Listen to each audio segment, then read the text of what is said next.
তো আজকের এই ছোট ভিডিওতে আমরা দেখে নিব যে এক হালি কতটি, এক হালি কয়টিতে হয় বা এক হালি কতটিতে হয়, এক হালি কতগুলা, এগুলো কিন্তু আমরা আজকে জেনে নেবো যে এক হালি আবার কয়টা হয়।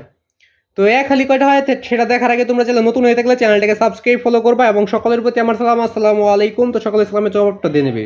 তো আরেকটি কথা সেটা হইলো যে আমার হাতে তোমরা একটা দেখতে পাচ্ছ যে এটা হলো অ্যালার্ম ঘড়ি। তো এগুলো যদি তোমরা কিনতে চাও তাহলে অবশ্যই কমেন্ট বক্সে বলে যাবা, কমেন্ট বক্সে বলে তোমাদেরকে হোয়াটসঅ্যাপ নাম্বার দেওয়া হবে, ওখান থেকে আমার সাথে যোগাযোগ করতে পারবে। এগুলো যদি কিনতে চাও তাহলে অবশ্যই কমেন্ট বক্সে বলবা। তো আমরা এখন দেখে নেই এক হালি কয়টি।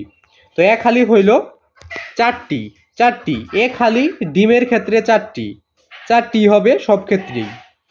তো সব জায়গায় দেখলাম এবং আমার জানার মতেও যে এক হালি চারটি, কিন্তু আমাদের দেশে প্রচলিত রয়েছে যে আমের হালি 5টি হয়। তো এটা কিন্তু ঠিক না।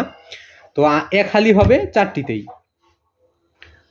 তো এক হালি চারটি আমি সব জায়গায় সার্চ করলাম, ইউটিউব, গুগল, তারপর আমাদের এখানে কিন্তু প্রচলিত আছে যে আমের হালি আবার 5টি হয়। আমাদের এদিকে মানে প্রচলন রয়েছে আর কি, যে আমের হালি আবার 5টিতে ধরে অনেকেই। আবার ডিমের হালি কিন্তু চারটিতেই। তো চারটিতেই সব জায়গায় দেখলাম চারটিতে। তো তোমাদের মাঝে আমি এটা শেয়ার করলাম। তো আশা করি ভিডিওটা ভালো লাগছে। ভিডিওটা ভালো লাগলে অবশ্যই চ্যানেলটিকে সাবস্ক্রাইব ফলো করবা।